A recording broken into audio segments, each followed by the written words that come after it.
ಮೇ 15ನೇ ತಾರೀಕು ಸುಪ್ರೀಂ ಕೋರ್ಟ್ನ ವಿಚಾರಣೆ ಸಂದರ್ಭದಲ್ಲಿ ಸುಪ್ರೀಂ ಕೋರ್ಟ್ನ ಹಿರಿಯ ನ್ಯಾಯಾಧೀಶರಾದ ಜಸ್ಟಿಸ್ ಸೂರ್ಯಕಾಂತ್ ಅವರು ಒಂದು ಮಾತನ್ನ ಹೇಳ್ತಾರೆ. ಕೆಲವು ನಿರುದ್ಯೋಗಿ ಯುವಕರು ಜಿರಳೆಗಳಿದ್ದಂತೆ, ಕೆಲಸ ತಗೊಳಕಾಗದೇ ಇರೋ ಕೆಲವು ನಿರುದ್ಯೋಗಿ ಯುವಕರು ಮೀಡಿಯಾ, ಸೋಷಿಯಲ್ ಮೀಡಿಯಾ, RTI ಕಾರ್ಯಕರ್ತರಾಗಿ ಎಲ್ಲರ ಮೇಲೂ ದಾಳಿ ಮಾಡ್ತಾರೆ ಅಂತ.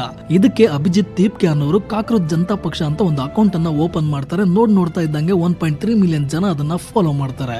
ಸೂರ್ಯಕಾಂತ್ ಅವರ ಮೇಲೆ ಟೀಕೆಗಳು ಬಂದಾಗ ನಾನು ಅದನ್ನ ಎಲ್ರಿಗೂ ಹೇಳಿಲ್ಲ ಅಂತ ಹೇಳ್ತಾರೆ. ಯುವಕರ ವಿಚಾರಕ್ಕೆ ಬಂದ್ರೆ, ಒಬ್ಬ ಕಷ್ಟಪಟ್ಟು ಓದಿ ಕೆಲಸ ಸಿಗದೆ ಇದ್ದಾಗ ಅವನ ಪರಿಸ್ಥಿತಿ ಹೇಗಿರುತ್ತೆ ಅಂತ ಯೋಚನೆ ಮಾಡಿ. ಎಕ್ಸಾಮ್ ಪೇಪರ್ ಲೀಕ್ ಆಗುತ್ತೆ, ಎಕ್ಸಾಮ್ ಕ್ಯಾನ್ಸಲ್ ಆಗುತ್ತೆ, ಇನ್ನು ಕಾದ್ರೆ ವಯಸ್ಸು ಮೀರೋಗುತ್ತೆ. ಇಂತ ನೋವಿನಲ್ಲಿರೋ ಯುವಕರಿಗೆ ದೇಶದ ದೊಡ್ಡ ಸ್ಥಾನದಲ್ಲಿರೋರು ಜಿರಳೆ ಅಂದ್ರೆ ಆ ಯುವಕರ ಮನಸ್ಸಿಗೆ ಎಷ್ಟು ನೋವಾಗ್ಬೇಡ.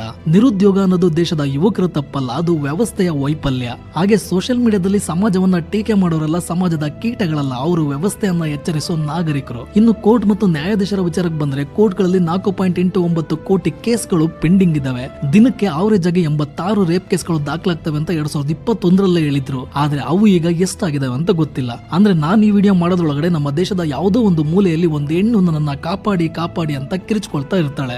ಆದ್ರೂ ನಮ್ಮ ದೇಶದ ಕೋರ್ಟ್ಗಳು ವರ್ಷಕ್ಕೆ ಸುಮಾರು 180 ರಿಂದ 190 ದಿನಗಳು ಮಾತ್ರ ಕೆಲಸ ಮಾಡ್ತವೆ. ಅಂದ್ರೆ ಹೆಚ್ಚು ಕಡಿಮೆ 170 ದಿನ ರಜೆ ಇರುತ್ತೆ. ನ್ಯಾಯಾಧೀಶರು ರಜೆಯಲ್ಲೂ ಕೆಲಸ ಮಾಡ್ತಾರೆ ಅಂತ ಸರ್ಕಾರ ಹೇಳಿದ್ರು ಕೂಡ ದಿನನಿತ್ಯ ಕೋರ್ಟ್ಗೆ ಅಲಿಯೋ ಸಾಮಾನ್ಯ ಜನರಿಗೆ ಮಾತ್ರ ಈ ದೀರ್ಘ ರಜೆಗಳಿಂದ ನ್ಯಾಯ ಸಿಗೋದು ತಡ ಆಗ್ತಾ ಇದೆ. ಇದರಲ್ಲಿ ಇನ್ನೊಂದು ವಿಷಯ ಏನಂತಂದ್ರೆ, ಸುಮಾರು 35% ಜನ ನ್ಯಾಯಮೂರ್ತಿಗಳು ಇತರ ನ್ಯಾಯಮೂರ್ತಿಗಳ ಸಂಬಂಧಿಕರೇ ಆಗಿದಾರಂತೆ. ಇಲ್ಲೂ ಕೂಡ ನೆಪೋಟಿಸಂ ಇದೆ ಅಂತ ವಿಕಿಪೀಡಿಯಾದಲ್ಲಿ ದಾಖಲಾಗಿರೋ ಆರೋಪಗಳನ್ನ ನೋಡಿದ ಮೇಲೆ ಬೇಜಾರಾಯ್ತು. ಕೋರ್ಟ್ಗಳಲ್ಲೇ ಇಷ್ಟು ಉಳುಕುಗಳಿರುವಾಗ ದೇಶದ ನಿರುದ್ಯೋಗಿ ಯುವಕರನ್ನ ಜಿರಳೆಗಳು ಅಂತ ಹೇಳಿದ್ದು ತಪ್ಪು ಅನ್ನೋದು ನನ್ನ ವೈಯಕ್ತಿಕ ಅಭಿಪ್ರಾಯ. ಇದ್ರ ಬಗ್ಗೆ ನಿಮ್ಗೇನು ಅನಿಸ್ತು ಅನ್ನೋದನ್ನ ಕೆಳಗಡೆ ಕಾಮೆಂಟ್ ಮಾಡಿ ತಿಳಿಸಿ. ಮತ್ತೆ ನೆಕ್ಸ್ಟ್ ವಿಡಿಯೋದಲ್ಲಿ ಸಿಗ್ತೀನಿ. Signing off, Chandru.